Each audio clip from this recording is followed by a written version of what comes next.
A fun little story. Yesterday, we told you that Andy Card said that Barack Obama was disrespecting the Oval Office by not wearing his jacket at all times. And when Bush was president, they didn't do it that way. They respected the Constitution in the Oval Office. What the jacket has to do with the Constitution, I still haven't figured out, right? As they ran roughshod over the Constitution, he was worried about jackets. So Andy Card said, President Bush never did that. I'll tell you, he always wore his jacket and tie in the Oval Office.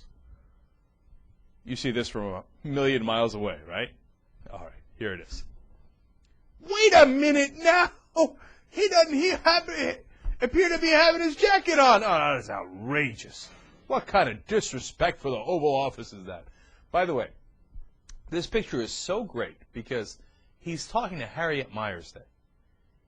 He appointed basically his secretary for the Supreme Court. And they're talking about disrespecting the office of the presidency because Obama took his jacket off? I mean, look at that picture. Now, that is a perfect sign of the disrespect of the Oval Office, but it has nothing to do with the fact that Bush doesn't have his jacket on. All right, speaking of which, now maybe we're being unfair to Andy Card because he wasn't in the room there, you know? And if he was in the room, maybe he would have realized that Bush had taken off his jacket. But when Andy Card was in the Oval Office, nobody ever took off their jacket, that's for sure. Right? Wait a minute there. That's George Tenet, the former head of the CIA, the man who was giving a Presidential Medal of Freedom with his goddamn jacket off, and Andy Card's looking right at him. Andy Card is the man right above George Bush looking directly at George Tenet in that picture. I mean, how silly is this controversy? And how much did the Bush people not understand what they were supposed to do in office? Okay.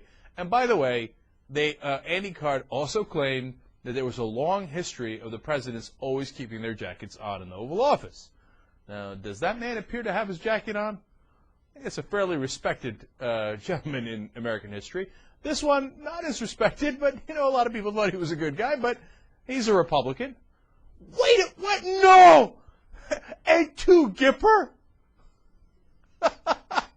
How could the Gipper not have his jacket on? He's the greatest American of all time. And, well, Jimmy Carter, of course. You know how he is. Democrat. Liberal. yeah, Bubba. Yeah. Think Bubba's going to have his jacket on? He's the one that disrespected the office in the first place. Yeah, and this guy. This young, brash man. Whippersnapper. Don't know anything about tradition. Seriously, how out of ideas are the Republicans that they're talking about Obama's jacket? That's the conversation they're having. All right, that's enough on that. The fact that they are, I'm using the polite term, by the way, the fact that they're full mental on that is fairly obvious.